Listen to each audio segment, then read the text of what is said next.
a lot of years I only rode with a set group of people. Yeah. And when you're hungry, Like most yeah, people, right? yeah, most people have their group and they stick to that group and they ride with them, and there's nothing wrong with that.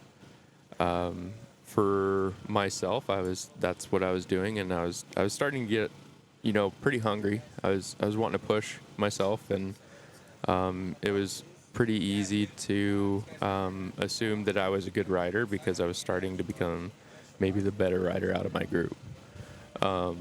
And then I got humbled pretty quickly when I went out and rode. I started expanding my riding with people that are elsewhere. I started networking. And once I started networking and riding with other riders, I quickly learned that I was not the rider that I thought I was. You were once the big fish. Yes, I was in a small pond. Yes, and that thing just flipped on you just like that. I was humbled very quickly. And in that same year, I actually Caleb Kesterke, he started up Proven Progression clinics, and I've been watching his stuff, and on 509 and his videos that he'd been putting out, and I was like, man, that dude's getting it. So I was pretty enticed to put together some funding and go out and see what the Proven Progression, see if my riding could even stack up. So you went out as like a customer. Yeah, I went out as a client.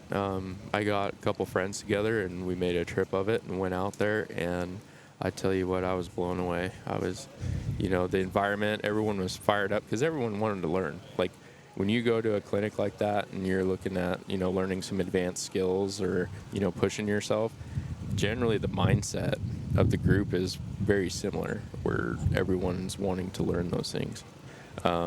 And so the Stoke environment was incredible.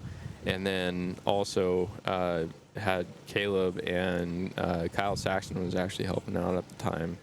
And to watch those two ride, some professional level riders, it absolutely blew our mind. Because, videos, you see it and stuff, but seeing that stuff in person and seeing what's possible on a snowmobile, it's like, holy crap. Yeah. Like it's just, it opens up your eyes. And for me, I was hungry already. And then I was like, wow. Yeah, you were at the dinner table. Yeah, I did not. Hungry. I did not ready for a realize. feast. Yeah.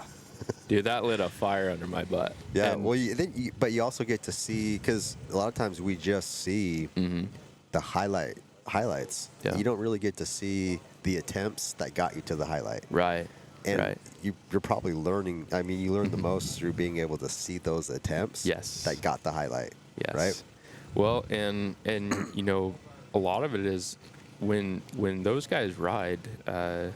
There's some mistakes here and there that you don't really see on camera, but you're only seeing maybe 3% of the riding going on. Right?